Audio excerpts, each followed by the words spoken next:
ನಾಮ ಸ್ಮರಣೆ ಎಂಬುದು ಎನ್ನ ಜೀವಕ್ಕೆ ಜೀವನಾಮ ಪರಮಾನಂದವ ನೀವ ನಾಮ ನಿನ್ನ ನಾಮ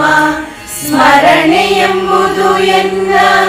ಜೀವಕ್ಕೆ ಜೀವನಾಮ ವರವ ಕೊಡುವುದೊಂದು ಭಕ್ತಿ ಭಾವದ ನಾಮ ವರವ ಕೊಡುವುದೊಂದು ಭಕ್ತಿ ಭಾವದ ನಾಮ ಈ ಪರಿ